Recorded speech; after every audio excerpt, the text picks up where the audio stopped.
Just Espresso, where we taste espresso for you. Today we got the Passenger Agaro from 2020. August 2020, I think. We have the Frogtown from La Colombe, and we have the Fishtown from La Colombe. These are recently roasted. Yeah. What'd you get, Rob? So, this was really fun, considering that I've had both these coffees in the past as espresso, except for the Agaro. But I've had the Agaro just as coffee, and it was amazing back then. You're home and you have some time to like really tweak it, you can make something really beautiful. Speaking of which, the Fishtown, it was like super. There was roastiness at the bottom, but it was like really pretty and had almost like some floralness to it. But at the same time, like, to me, it was more of like an apricot base. It was like the higher to lower flavors. It was like maybe some floral stuff, but then it kind of sunk to like a nice, barely tasteable but like sweet apricot, and then like a lower underneath it, like some sort of roasted barley. What'd you get? For the Fishtown, definitely got more of a toasty taste to it coming out on the back end.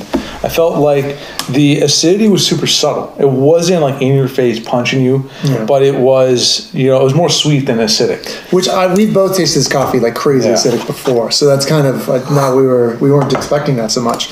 The tasting notes on it, by the way, say bergamot, stone fruit, and caramel. I can get maybe a little bit of caramel.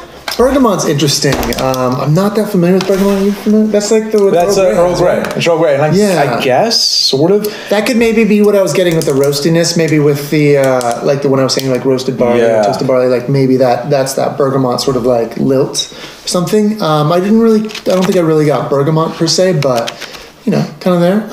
What'd you get for the Frogtown? The Frogtown was definitely a lot nicer, in my opinion. And it's one of my favorite espressos to make at home all the time. I used to do it all the time.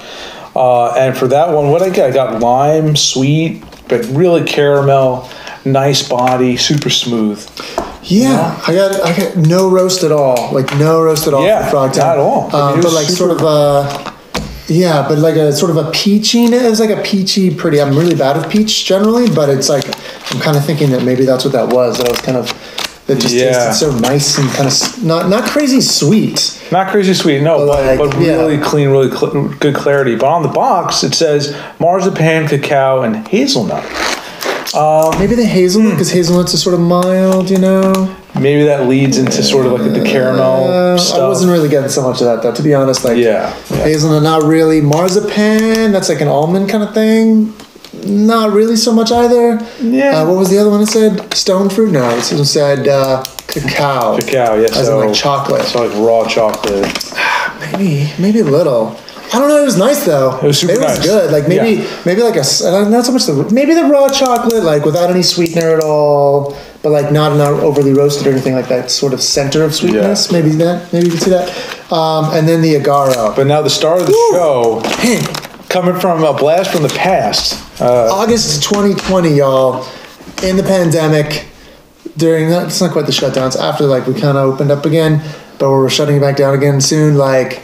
This was crazy good. Yeah, this was. This held up. I mean, granted, it was in the freezer. It was in the freezer. So we had it in the freezer. Whole time, unopened. All this time, unopened. Forgotten about, basically.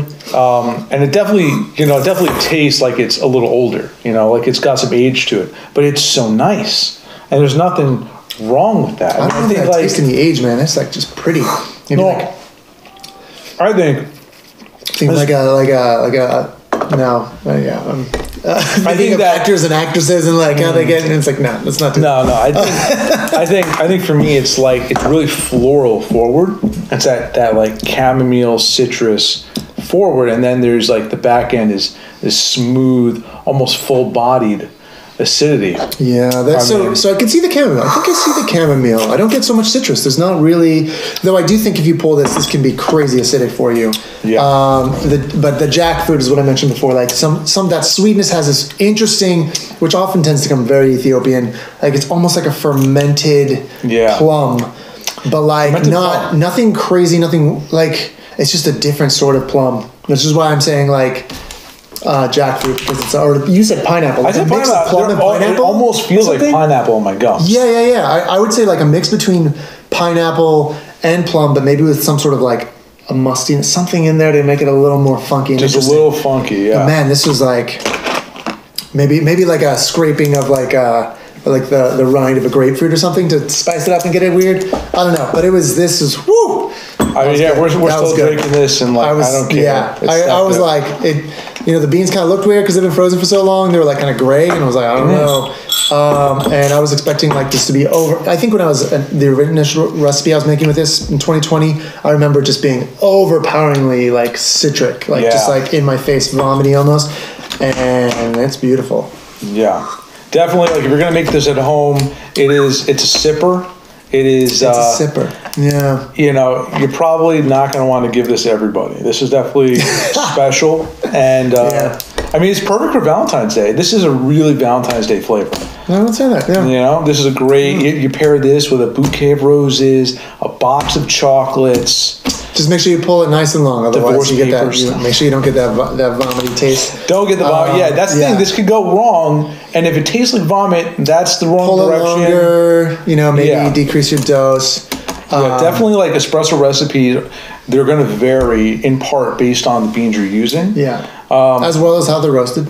And influenced by the roast, by the elevation, by your water. Yeah. There's a lot to it for sure. And, if you're nerds like us at home, then there's definitely some avenues for learning out there. Which is pretty fun. But we're still doing it. It's a tough journey, but sometimes it pays off. Sometimes it pays off. So then you get this amazing coffee that I'd be excited to wake up to make this coffee. Yeah. And with that, friends, this is Just Espresso. I'm Dave. And I'm Rob. Cheers. Cheers.